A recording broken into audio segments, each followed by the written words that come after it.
You know, the kind of morning that starts off so peacefully normal. It's practically begging the universe to ruin it.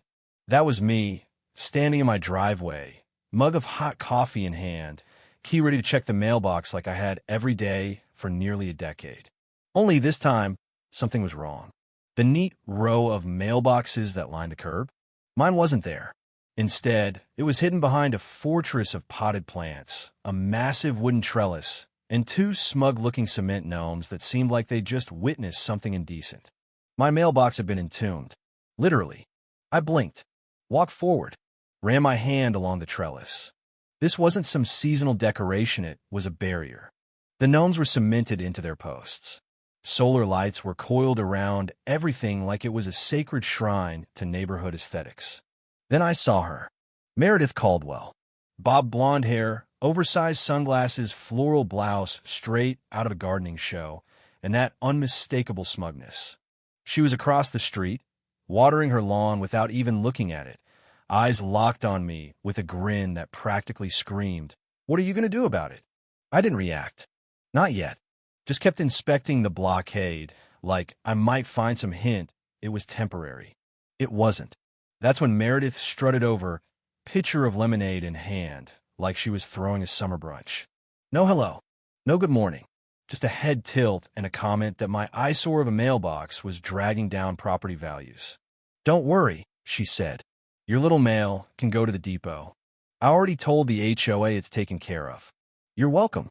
She thanked herself for blocking my federally protected mailbox like she'd just done the whole neighborhood a favor. I held my temper, barely.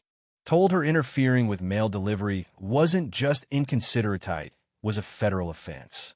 She waved me off like I'd accused her of war crimes. "Everyone gets too much junk mail anyway," she said. "Besides, I'm head of the beautification committee. The community supports my vision." I didn't ask what part of her vision involved breaking federal law, because I knew she didn't care. She understood what she was doing, she just didn't think consequences applied to her. Over the years, I'd endured my share of HOA nonsense. Someone once reported me for having 3 wind chimes instead of the allowable 2. Another time I got a warning because my Christmas lights were too blue.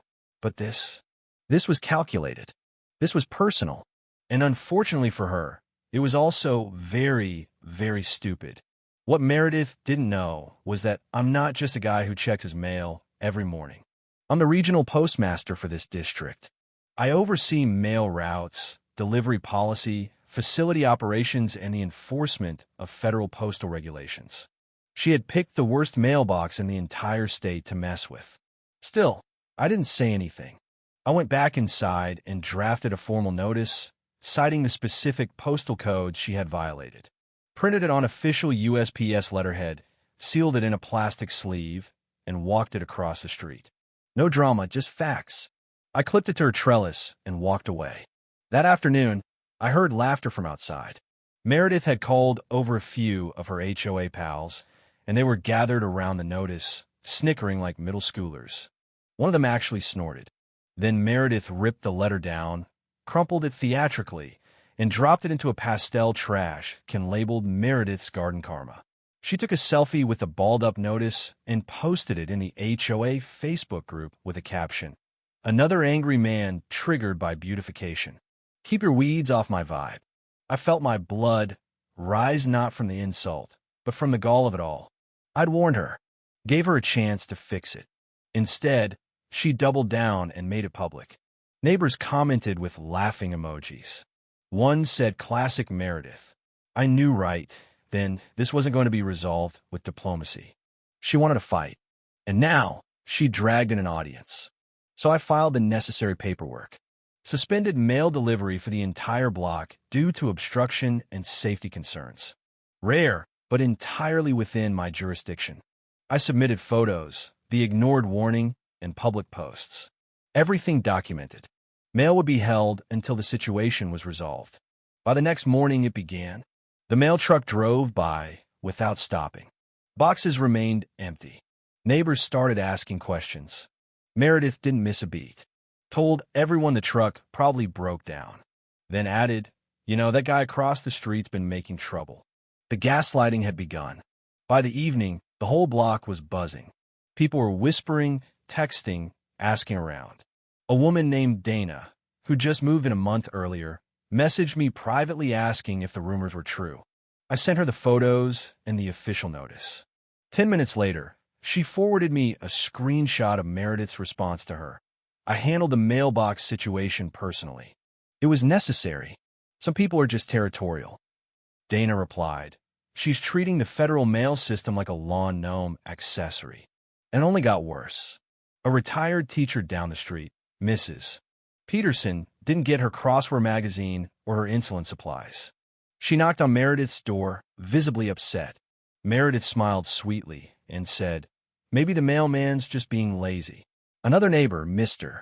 Hughes, lost 2 shipments for his car parts business and confronted her. She told him, maybe don't run a fragile business from your garage. People were starting to turn. I still hadn't revealed my position. I wanted the facts to speak louder than any title. The HOA secretary, Alan, messaged me asking if I had any formal complaints. I sent him a file. Every document, every photo, screenshots of comments, timestamps, and her destruction of a notice. He replied, this is going to get ugly fast.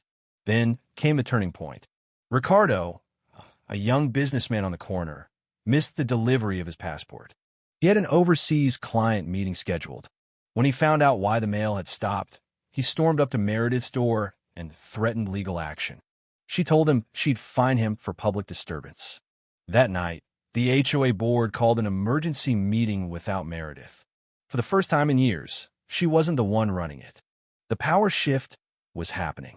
I stayed out of the public drama, but I kept documenting. Because there was more. I installed a discreet camera facing Meredith's yard. Not out of spite, but to gather evidence. What I saw shocked me. She dragged a neighbor's package clearly not addressed to her into her garage. That was no longer just obstruction. That was tampering. I sent the footage to Inspector Ramos from the USPS Postal Inspection Service, who I'd quietly been coordinating with. His reply was swift. Perfect. We're close. Keep watching. I also started digging into Meredith's HOA financial records. She'd authorized multiple payments totaling over $12,000 to a company called Brookstone Groundskeeping. A quick search revealed it didn't exist. No business license. No tax records. Just a fake website. Brookstone was her maiden name. It was a shell company. She'd been funneling HOA funds into her own pocket under the guise of beautification. I printed every transaction and added it to the case file, which I now jokingly referred to as Operation Gnome Block. She kept pretending nothing was wrong. Hosted a gardening demo in her yard, complete with folding chairs and floral tea. Claimed the mail problem was sabotage from certain individuals. Didn't name a but gestured toward my house, so often it was basically a game of HOA charades. Nobody clapped. Even her loyalists looked embarrassed. Her sister, who visited occasionally, helped her open another package on the porch, laughing, then resealing it. More screenshots. More evidence. The inspectors were ready. 2 days later, 2 black vehicles pulled up in front of Meredith's house. One carried postal inspectors. The other, local law enforcement. They knocked. She answered, pastel sweater, pearls, and fury. This is private property, she barked. One inspector calmly introduced himself and explained they were investigating obstruction and mail tampering. She tried to lie, deflect, accuse me of harassment. That's when the sheriff's deputy presented the warrant. They entered, took photos, recovered multiple open packages, including one labeled Department of State. Her face went pale. Inspector Ramos approached me afterward, asked if I'd like to hand-deliver the formal notice. I didn't hesitate. Walked across the lawn, handed it over. Meredith Caldwell, this is your official notice of federal violations. You are advised to cooperate fully with the investigation. She took it like it was on fire. The HOA board voted her out that same night. Not only removed from her postband from holding any position indefinitely. The fake landscaping invoices linked back to a PO box under her sister's name. City prosecutors got involved. The mail resumed the next morning. It felt like a holiday. People came outside like it was a block party. The mail truck honked twice. Even the kids waved. I stood on my porch, sipping my coffee, watching the balance return. Later that day, Alan offered me a seat on the HOA board. I declined politely, told him I preferred to serve the public with purpose, not ego. He handed me a thank you card signed by 20 neighbors and a $100 gift card to the local coffee shop. I didn't need it, but I kept it. Symbol of unity. A week later, I found a small package on my porch. No label, no return address, just my name in shaky handwriting. Inside was one of Meredith's gnomes scracked at the base and a note that read, "You win. Enjoy your ugly mailbox." I placed it in my garage as a reminder. Later that month, I rebuilt my mailbox from the ground up. Reinforced steel, tamper-proof, painted to look like a miniature postal truck. Kids loved it. Someone posted a picture online. The comments called me a neighborhood legend. Meredith? She faded into silence. Her trellis was dismantled quietly. The gnomes disappeared. No more posts.